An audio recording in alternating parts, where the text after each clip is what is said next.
90s music is making a huge comeback, and if it had ever been away, and with this in mind, one of the biggest dance acts of that era, Ream, are back celebrating the 30th anniversary of the huge UK #1 hit, Things Can Only Get Better, remixed by UK house Uber producer and DJ Mark Knight. The original version has over 2.7 million views on YouTube alone. And we have Peter Cunnah and Alan Mackenzie of Ream joining us now. How are you doing, guys? Marvellous.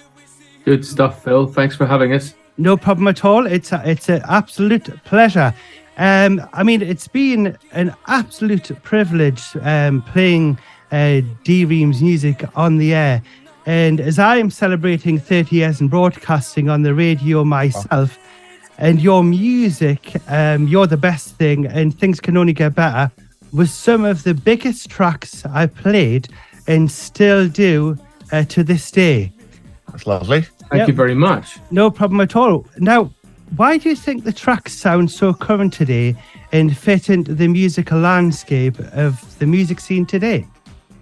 I think what happened in house music in the early 90s was, for my taste, was the last paradigm shift in music. What I mean by that was, if you had glam and then you had, rock and roll and then you had indie and then new wave and then you had the early house stuff and then progressive house, that to me, and then the R&B and all that's all American, but that's the last time music shifted for me. I know it went on to various genres, but you had the marriage of sort of soulfulness and technology kind of coming together, and that's the era that we were in, and that still carries forward. And I think that may be one of the reasons why it sounds fresh.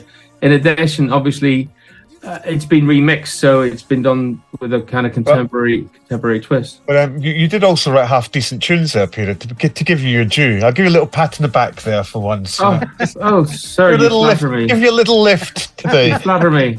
You did write a couple of decent tunes there, boy. Always, I suppose, even behind that, yeah. And I remember being at a New Year's Eve party. Someone thrust a guitar into my hand, and I ended up singing, all the songs in my repertoire, which is actually by this stage pretty extensive, but nothing after 2000, I may add.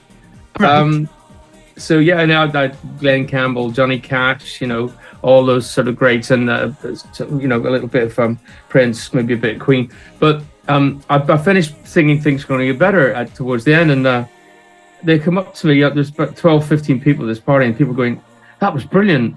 I had no idea there was a song in there."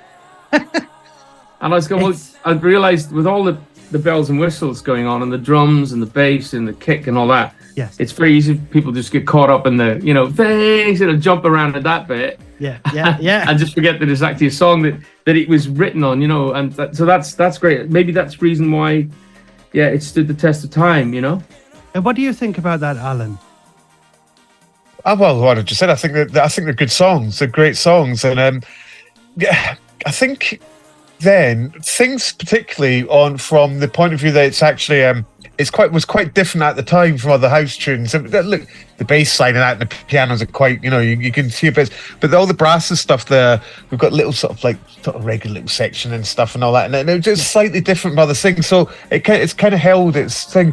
You're the Best Thing, even when we did You're the Best Thing, I remember a lot of the tunes were a bit faster and a bit just a bit more intense piano, whereas that sort of held it back a little bit, so I had a real nice. Well, I used to always think it like sort of Balearic feel to it. I used to say at the time, I had that just really nice sort of beachy, summery feel to it, and it was. I was always worried when we did You're the Best Thing that it wouldn't actually do as well because all the stuff was more intense, and it just felt. I thought, will people get this? But luckily they did, because I think that's why, especially the original version. Obviously, when you get remixes, they are a lot for the time. Yes. That was just because I think it's just kept its place. So, and it's strings, it's piano, it's simple. It's not using even like the vibraphones at the end. It's real music. No. So it's not using too many like electronic sounds to date it.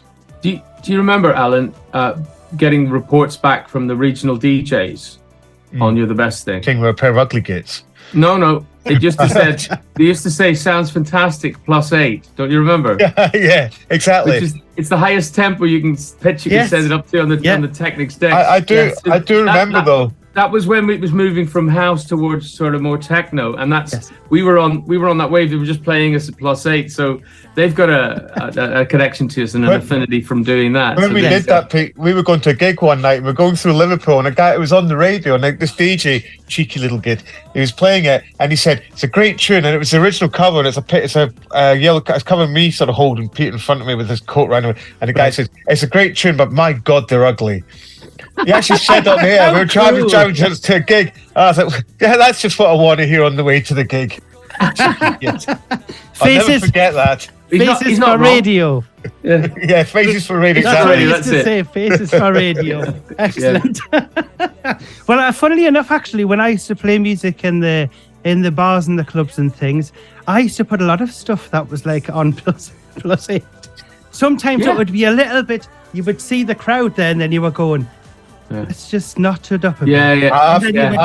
I've always been the opposite. That, you know? I'm the opposite. I've always tried to slow things down. I'm always forever trying to keep the tempos down, but not too slow. But I think around 120, 122 BPM, it's nice. It's a nice. Yeah. And the older you get, that sounds like 130 from you. Like, no, that sounds like it's got 130. It's on 120. It's like Jesus. It's like a hammer drill. He's like driving a car at 50 on the motorway. Yeah, exactly. With your flat cap on. Yeah, no, that's me. That's definitely me now. And you're pedaling. It's like Bugsy Malone. You're pedaling, aren't you? You're not driving. Yeah, driving Miss Daisy. That's what everyone says about me. And that's my music's like that as well now. Brilliant. Yeah, I love it. I love it. Now, Peter, you were born in Derry, Northern Ireland in 1966, and you've not always been a professional singer. And I understand you worked in an office. What was it like working in the office there? If you can imagine Ricky Gervais's version of The Office, where there's a lot of creative people getting very bored doing menial tasks, so they used to sharpen their wit on each other, and I fell victim to that more than once. They had Cockney rhyming slang, and I won't translate it, but they used to say, "Pete, that's neat as a parcel. That's you." Yeah, right. I still don't know what that means. Do you want to tell you later, darling? No, anyone wants to fill me in, don't even direct message me. I prefer being in an innocent state. Anyway, so one time someone did actually say that to me, and I just had enough of people having a go at me. But the person I was sitting facing was a girl called Roland Gift's sister, no less. And she turned around to me and she said, "I'll cheer up, Pete. You know what they say? Things can only get better." And being a songwriter, I was just like, whoa, I just had a light bulb moment. So I grabbed now you'll remember this. Yeah, you know the Sony Walkman that had cassette in it? Yeah.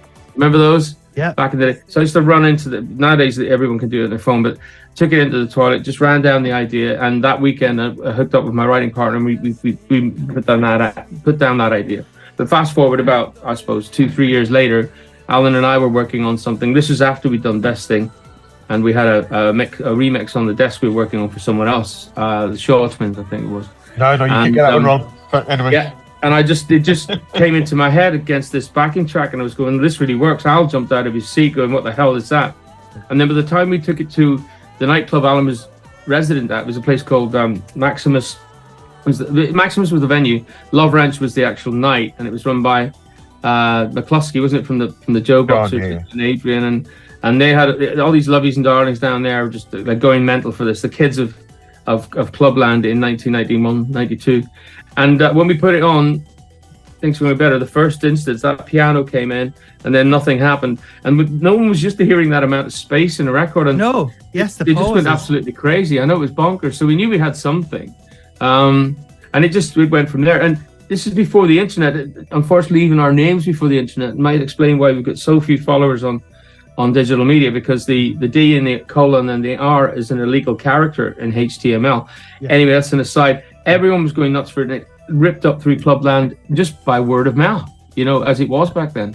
Yes. It was great getting a record through the post and things, from the promotions people. I mean, I cry out for those days again because I'm having to hunt for records. Well, Yeah. the difference is now though you can just go into Discogs or something and just type it in. You can find it. Back in the day, if you wanted a record, you really had to look for. Obviously, you had the promos, but if you heard a DJ play something like, "What the hell is that?" You had to go out to every record shop. Well, I lived in London, so you know, so I had in every shop in Soho, everywhere trying to find that tune. You know, and that was a great thing. Or sometimes you'd only get some imports, and if you had one of the few people playing it, you were like, and everyone's like, "What the hell's that?" It was great. Yeah. But now you find out what it is. You go straight on the internet. You can buy it from, even if you have to go and get it from Canada or Australia, you can still get the record now. And it's a kind of, the mystique's gone a little bit now. I think. Did you ever have to go into a record shop like Black Market Records and have to sing to the guy behind the counter? I think that they would have chased me out if I'd done that.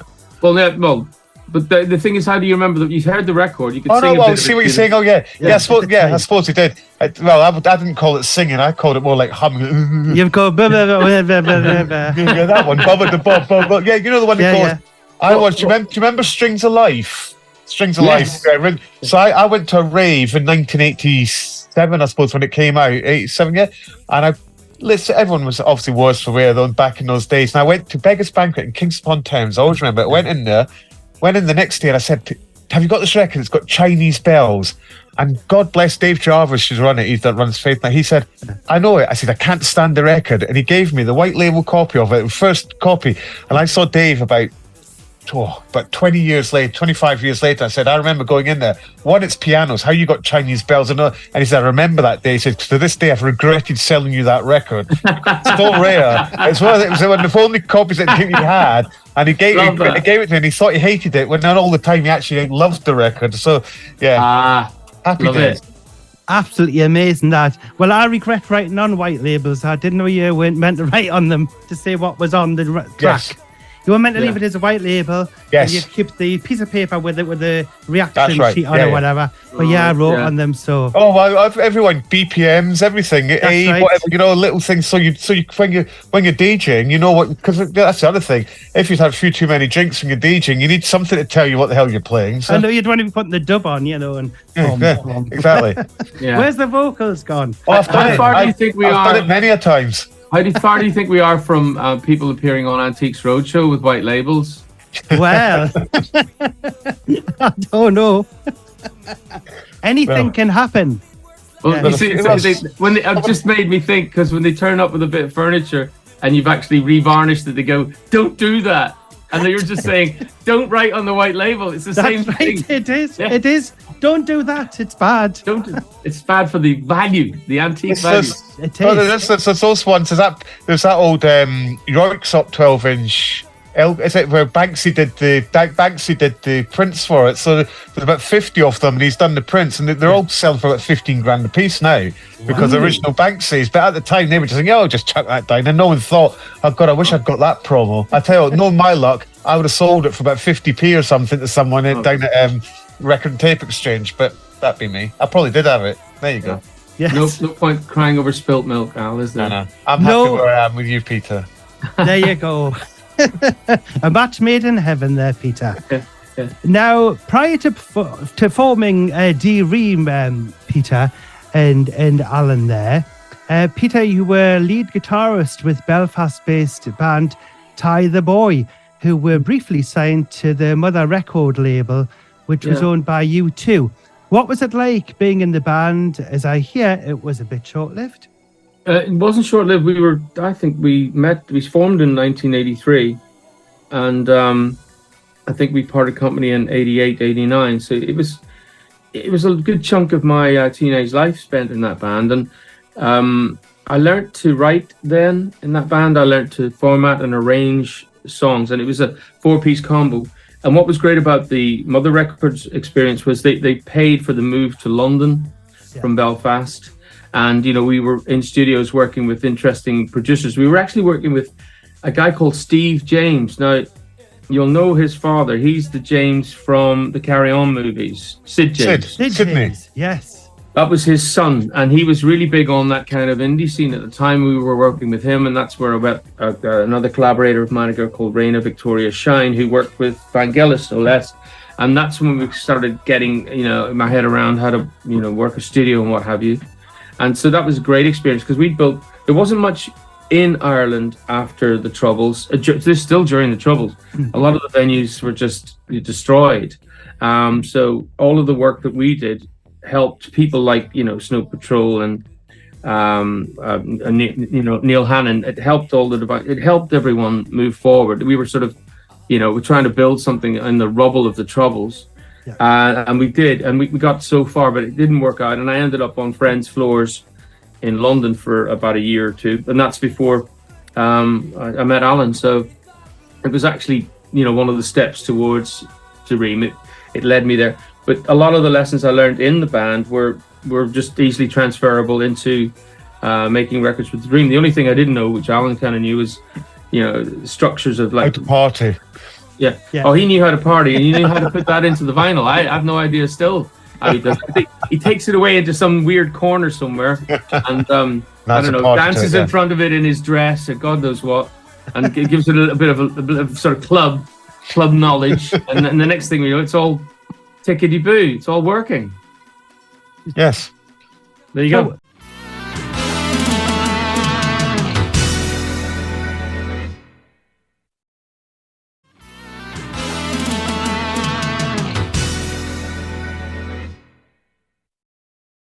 So when the band broke up that year, originally in there, Peter, and the lights and fame of London was at your feet, and you began to have the idea of what the D-Ream concept was soon to become by using music you had previously written in your other band, and then you went on to produce with DJ Alan Mackenzie on a series of dance records, which is this gentleman here, yes.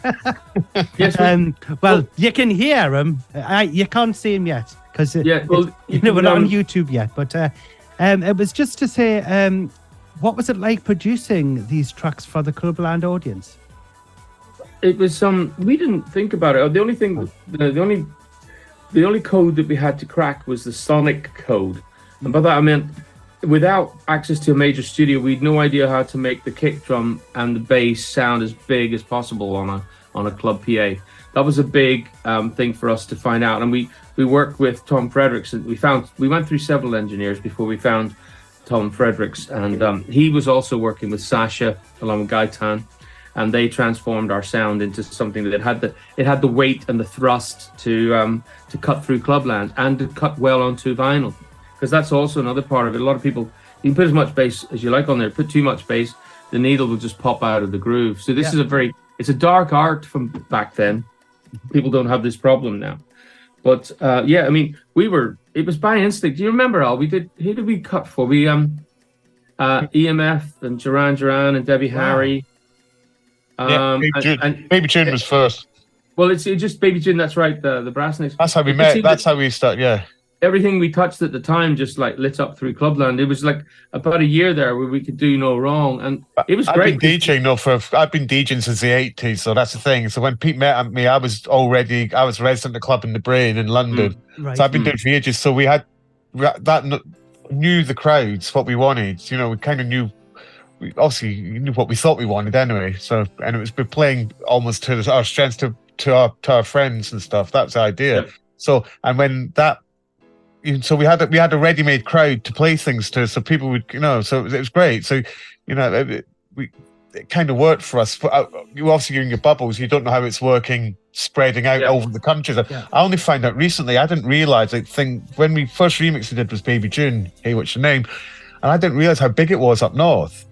And it's only recently I was on YouTube and I was looking and I saw it, and all these people saying, "Oh, this is a massive hit in Liverpool, this massive hit in Newcastle." I was like, really?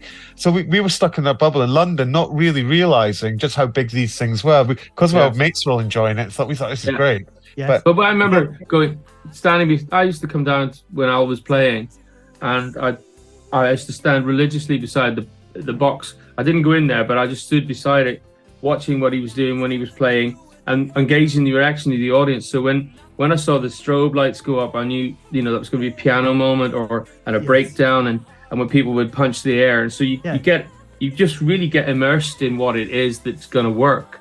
So all we were doing was we were looking for that feeling when we were in the studio. So that's what we were after, and we just injected that vibe into the records, and it just went, So you're like exploded. visualizing visualizing into sound.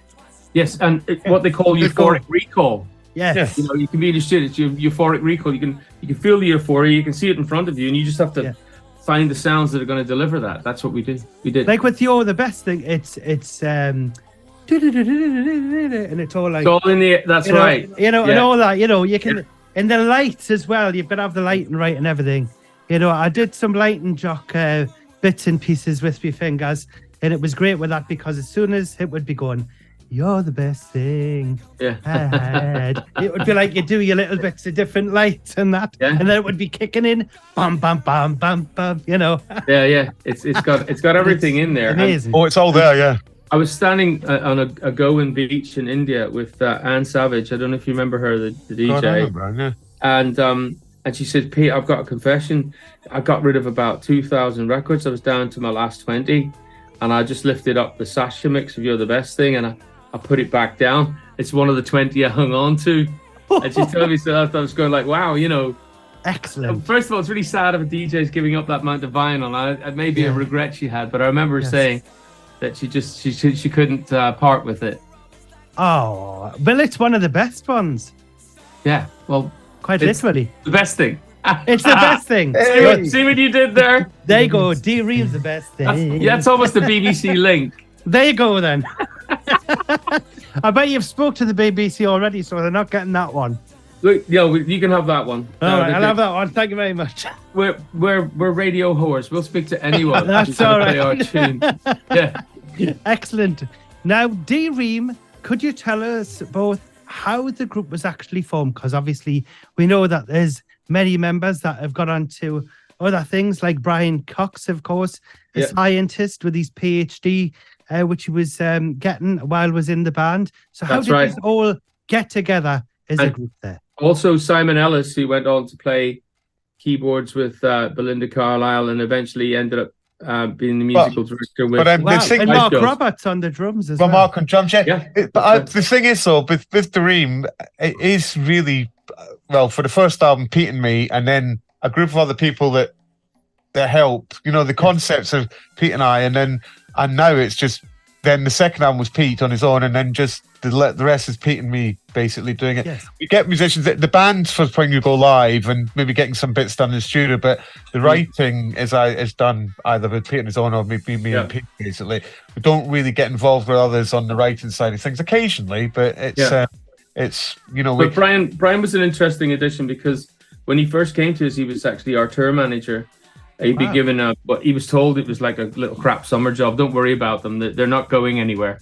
And then when he showed up, we just got on really well with him because he's a really likable guy. I mean, he's like he is when you see him on the telly. He's very down to earth. Yeah, exactly. And we took to him immediately, and we've never fallen out. And I haven't a bad word to say about the guy because I think he's a genius in his own way. And I mean, ultimately, he was so bad at tour managing, we just got him in to play keyboards. Right. Because we could get to a roundabout and it was anyone's guess as to which exit we'd take. Right. So we thought we had enough of this. Let's get Brian in on keyboards and get someone else to do the driving, and that, the rest of the say is history. And actually, he was the best man at my first wedding, and hopefully seeing him in January because he's coming to Derry with his show based on the universe and what have you. So yeah, I popped down there. Have to say though, I had a word with him about, I said, Brian, I want to take some credit for your career insofar as, you cut your chops explaining really complicated things to stupid people like me on the tour coach. And he went, Pete, I'll give you that. I'll give you that. Excellent. Yeah. So do you think if you went on tour, do you think he would come and do a little bit on the keyboards there? He worked on in memory of. He came down and did some keys with it. I think that'd be a big gig, wouldn't it? If we did Glastonbury next year, for example, I'd ask him to come and put in an appearance and maybe close with Things or Blame It On Me, which he played on. So that would be nice if he's not busy. But look, the last time I called him, it was a terrible line. I said, Brian, where the hell is it? It's not a very good connection. He says, I'm on my way to Antarctica. I'm on a special phone. Not many people you call up and they're like, halfway around the planet. Of course, Brian is. So if he's not busy, we'll ask him. Yeah. That's right. Yes. So if he's not hugging a polar bear. Right. Yeah. Or he's in the polar bear mouth. Yes, hoping not. Here's hoping not. Yeah. Aye. He'd probably talk his way out of it, knowing Brian. He would. He would. Yes. Oh, he's great. He's great. Yeah. Love him to bits. Now, what was it like for yourself, Peter and Alan, having your first hit in the charts? Number 4 was in the summer of 1992 with "You're the Best Thing." Yeah. Well, it was when we the first hit we had was "Best Thing" was number 70. I'm an encyclopedic knowledger. Yes. Number 72 when it was first released on Rhythm King, and even at that, I remember that vividly being in the which isn't a hit, obviously, number 72, but back then, you know, it was still, you had to still sell a few records to do that. We were in Rhythm King Studios. I can remember Simon Bates in his morning show. He was the first guy to play "You're the Best Thing" on the radio, on national radio. Simon Bates. Wow. And you didn't think it, would you, Mister? No. What's that thing he does? Our tune and stuff. That's right. We were in the office. I remember us being in the office, and he was playing it. It's like, wow, we're being played on Radio 1 here. This is quite a big thing. And it's number 72, and then, you know, I think we sang to Warner's, and was that Things came out, didn't it? Did Things come out first? Number 24? Yeah. Things came out number 24. Yeah, and then they followed and then Best Thing came out as number 19. 19, that's right. God, I can't remember all this. So yeah. And then Unforgiven was number 20. Yeah. Yes, we'll be talking about it a little bit later on. It's on the script, yeah. It was the year that the clubbers, about 50,000 odd clubbers were buying us into the charts, just off the 12-inch vinyl alone. And then by the end of that year, 93, I'd gone on tour with Take That, and that was the catalyst to the number 1. And we're literally looking now at this January. That's why we're doing this LP next Friday. That's a 30-year anniversary. Things Gonna Get Better was actually number 1 in January 1994. That's right. And that's what's coming up now. So that's why our label decided to do this little anthology, you know. And what was it like, the group performing for the first time on Top of the Pops? Because with that particular act on the show, absolutely amazing. It looked great. It's every kid's dream, isn't it? Yeah. And well, from our age, anyway. It's much smaller studio than you'd imagine. I was really shocked at that. They moved the audience around in front of the cameras, so they bump it up to make it look like, you know, there's massive amount of people there when actually there's about 30. But I was really made up because I thought, well, you know, I was in my little petrol blue suit by oh God, what's his name now? Not Dexter Wong. There's another guy, and I thought, you know, it just felt right. But we'd already cut a 7-minute piece. You know, the Best Thing was in Clubland. Yeah. With all, you know, if you remember the play out with all of the gamelan or whatever it was. And we'd cut it down to 4 minutes to get it to fit for a radio format. Yeah. And I remember standing there, and it was actually, we were going to be on the play out as the show closed and they had the credits. Yeah. And they cut it to 2 minutes. I had a moment of standing there in rehearsals going like, I was incandescent with rage inside, and I decided, rather than walk off the stage, which was my one option, I decided to bite my lip and take the trip, as the man said. Yeah. I don't remember any of it because I was far too drunk. Yes, well, I don't remember any of this at all. We were thinking at one stage of getting a screen for you so that you could just sit down behind it. I don't remember any of this. Did you have some green room hospitality? Hostility, more like. Alan decided I think that was more like it, hostility. Alan decided to take it out on all the other bands, including Manic Street Preachers, which he's very proud of.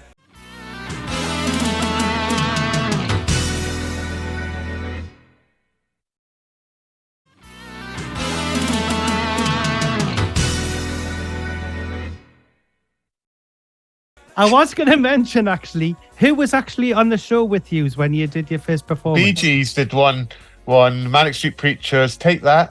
I remember quite a few. I remember Robin S. was on that one we did. But the big ones, the Bee Gees, Manics, Take That. Robert Plant, upset the Manic Street Preachers. I didn't upset Take That. Robbie and I got on quite well. But Yeah, so I've managed to upset Robert Plant and the Manic Street Preachers here. Well, You well done, do me. remember. Well done. The Bee Gees wouldn't speak to anyone. They had the security and everything, so I couldn't get to them. Yeah. Or they would have got it. There's a I'm not a reason fan why of they the have Bee Gees, to security. be honest. So They- I might have done my impression for him. That would have gone down a storm. That's right. It's Barry there.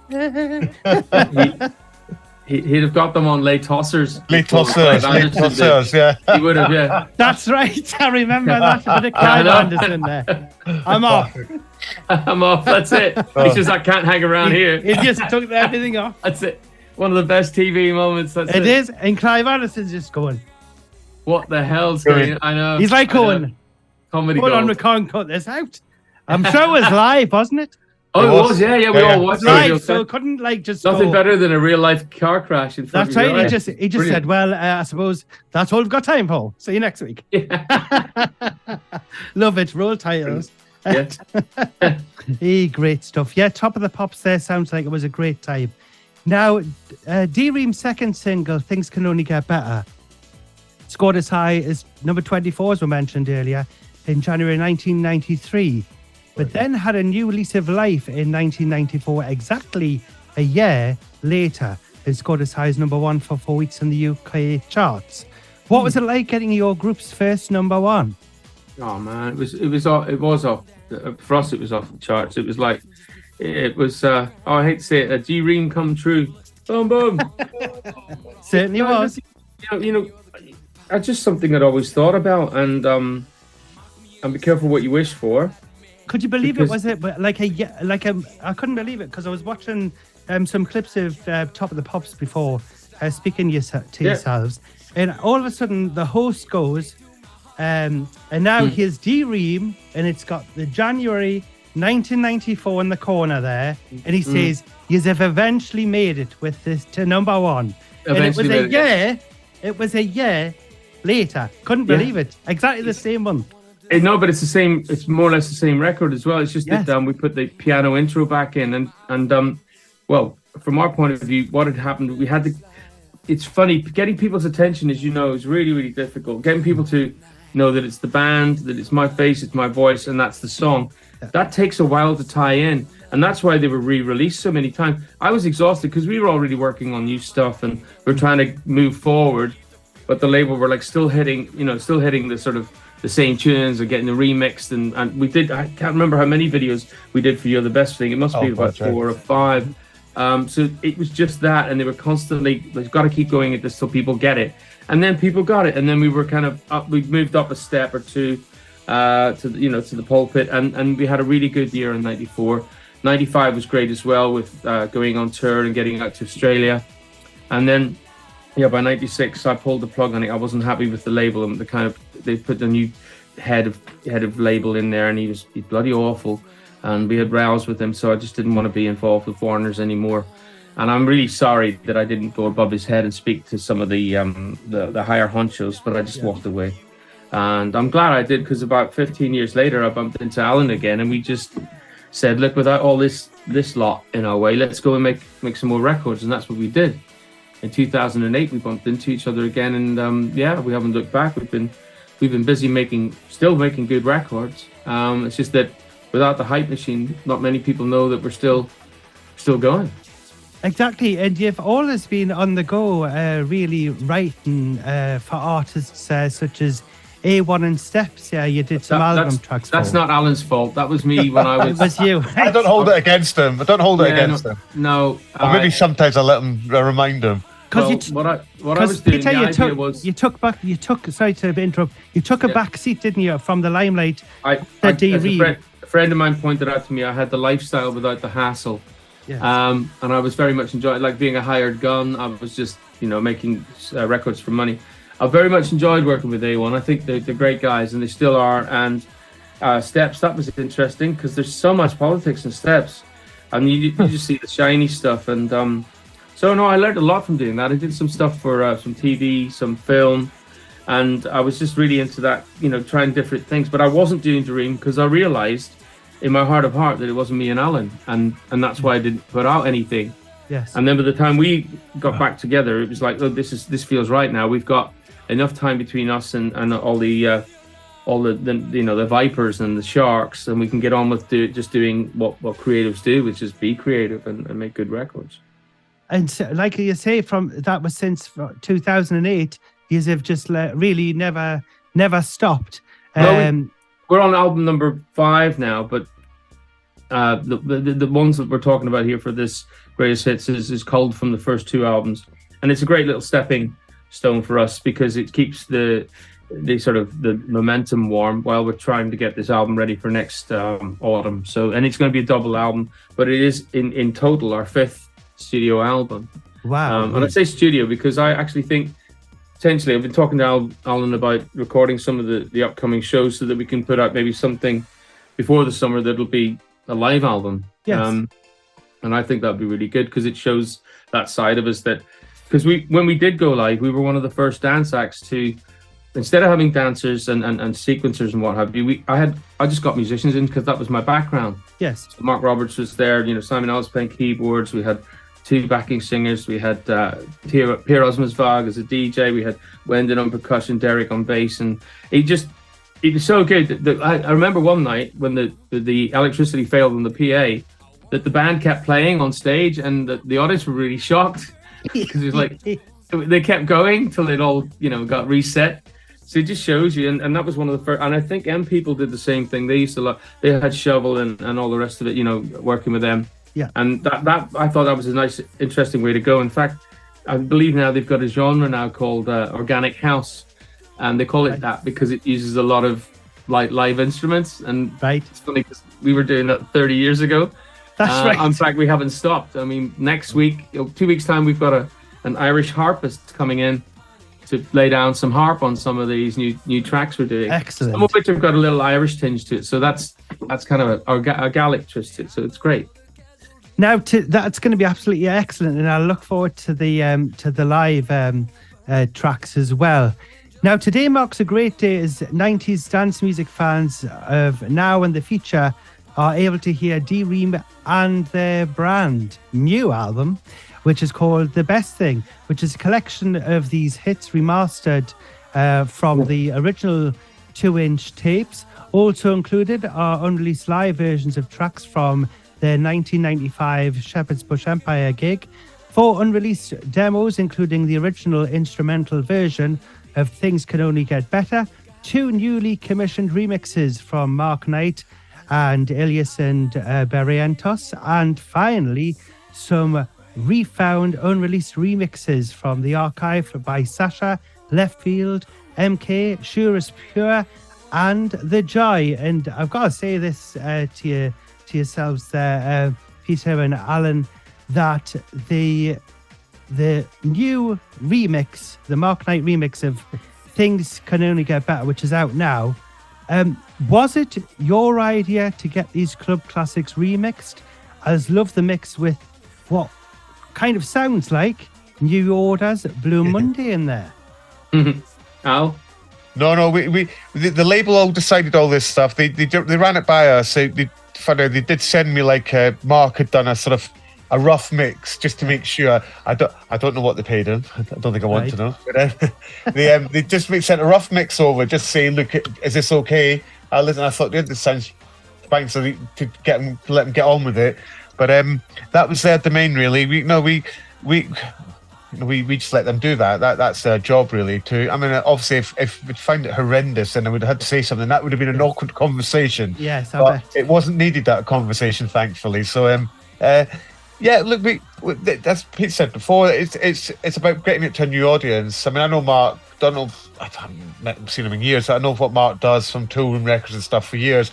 I know, and he's someone that he's been around, and I think he's been either Grammy nominated or won a Grammy. So he's done all right for it. He's done all right. So it's quite good to get some of that ilk on it, and he's done a good job. As you say, there is a little hint of New Order there, but there's nothing wrong with that. Kylie did it, and it worked for her. So I think it'll work for us as well. Well, that's what people are doing now. They're doing little bits of mashups of things, but it's not too much of that mashup on this track that you've got out.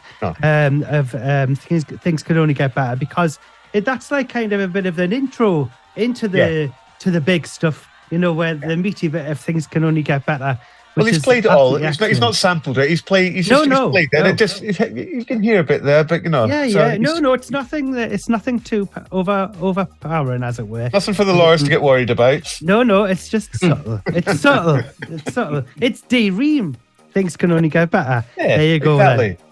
So on another note, I should have mentioned this earlier on, but we would have talked for hours about it, and we wouldn't never have got as far as we have now. We're talking about vinyl now. Oh. Here's a question for both years, Peter and Alan of Ream.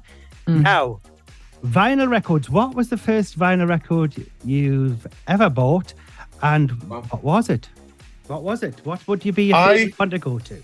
I've been asked this question before because I've done a few dead out of this, and I'm fairly sure my first 7-inch record I bought, I can tell you this, the first one I bought was the Specials, Gangsters. But the first one I owned, which was given to me by my mother, was High on a Hill Lived a Lonely Goat Herd by Julie Andrews from the musical. It had, these are some of my favourite things on the B-side. So the uncool answer is, which wasn't bought, the uncool answer is that, what was given, but the answer, the one I actually physically went out and queued up for was the Specials. The Specials. Gangsters. Oh, you redeemed yourself with the Specials. That's brilliant. And Peter? I'm going to. Well, mine was the one that was given to me was the Aristocrats, and there you go, Disney, yeah, by Disney, and it had a little booklet, and you used to turn the page of the booklet. They used to sing a little bell, and that was the cue to turn the page of the booklet as the record played. So that was my my kid thing. But the first time I had enough pocket money to go and buy something was I bought Lloyd Cole and the Commotion's Perfect Skin on 7-inch. Excellent. And Cyndi Lauper's Time After Time at the same day. Beautiful. Totally different contrast there. Absolutely. But, you know, I don't know, at the time it was I didn't really see, I mean, we went dancing to that, and we slow dance was like Time After Time, and I just had the money, and I wasn't buying guitar strings at that stage. I really wanted to learn the guitar licks from both records. That's why I bought them. Friends would have bought smash hits to learn the lyrics, but I wanted to learn how to do the guitars on those, so that's why I bought them. And my first 12-inch record was My Own Way by Duran Duran. There you go. Wow. Which is actually my least favourite Duran Duran song. I just bought it because it was cheap, I think. That's right. Well, that's the thing. I used to get me pocket money, and I used to go down to the Metro Centre in Gateshead, and I used to have a look there in the 50p box. And do you know something? Some of these bargain basement things, you know, these singles actually did quite well in the charts. Well, and a lot of that stuff is worth a fortune now. Well, not a fortune, but a lot more money now, because it was so rare. You got the stuff because it didn't do well. You pick it up and you find them. You look through your record collection later on, and you realize, hold on a minute, and it's worth stuff's actually quite rare. So mine still got the stickers on as well. It'll have Woolworths, so it will. Well, absolutely. And will they change the price each time? That's it. Yeah, That's right. So yes, I've got a couple of things in the 50p box, and even the Proclaimers are in there. Would you believe? Oh, don't talk to Peter about the Proclaimers. They were on one of the shows earlier. He was having a fit about it. I don't think they've walked far enough. They need to keep going. Just keep walking. Yeah, please. Hey, excellent. Now, unfortunately, you're not going to believe this. The clock has beaten us. So it just leaves me to say thank you so much to Peter Cunnah and also Alan Mackenzie of Ream with their brand new remix by Mark Knight of Things Can Only Get Better, which is out now. Could you tell us where listeners can follow you online? Facebook is the best place for us because we're old and we don't really understand social media. We're really old, aren't we, Pete? So Facebook is where we are. If you just put the D-Ream and D:"Ream, it comes up and you'll see our lovely faces there welcoming you into our special world. Yes, our online world. And that's where we tend to keep up to date with everything. We're not very good with Instagram. We do use it, but I really don't understand it. I try and use it because I've been told I'm meant to, but But and I'm sure there's lots of other social media things that we don't know what they are, because that's just how old we are. We don't even know what they are. Yeah. I believe TikTok's a thing, but I looked at it once. I put one video up and gave up straight away. I thought, I can't be doing this. Pete has talked about going on there wearing some ridiculous clothing and doing some silly dancing, but I think it's that's for his span of a game goldfish, completely. right? Yeah. That's right. That's right. 3 seconds. Yeah. Blimey, yeah. Swipe right or swipe left. Is that it? That's right. You'll have to put Things Can Only Get Better on, like plus 18. Right, to get it on TikTok it would be. In TikTok it would be Things Can Only Get Better. Yeah, that's it. Yeah, that's all you get, isn't it? Yeah, that's all you get. Yes, very, very quick. Now, finally, would it be possible for either yourself, Peter, or Alan, or both of you together to introduce your latest single, the Mark Knight remix of Things Can Only Get Better from Ream? Sure. Let's have a go out. Hi, I'm Pete Cunnah from Ream, and this is Alan Mackenzie from Ream. And you're listening to Things Can Only Get Better, the Mark Knight remix on the Phil Wilson Radio Shield show. That's excellent. Well, thank you so much for joining me on the show. Alan Mackenzie and Peter Cunnah of Ream. All the best with the album. And I'd look forward to having you back on the show again in the future. Would you like to come on? Absolutely. Of course. Pleasure. Of course. I'm not that scary, and neither are you. No. You haven't met me in real life, though. Trust me. Yeah. No. I've been fed, so I don't bite. You don't bite good stuff. Well, take care of yourselves, and we'll speak to you soon. That's great. Take care. Thank you. Have a great Christmas. Right, Phil. Bye-bye.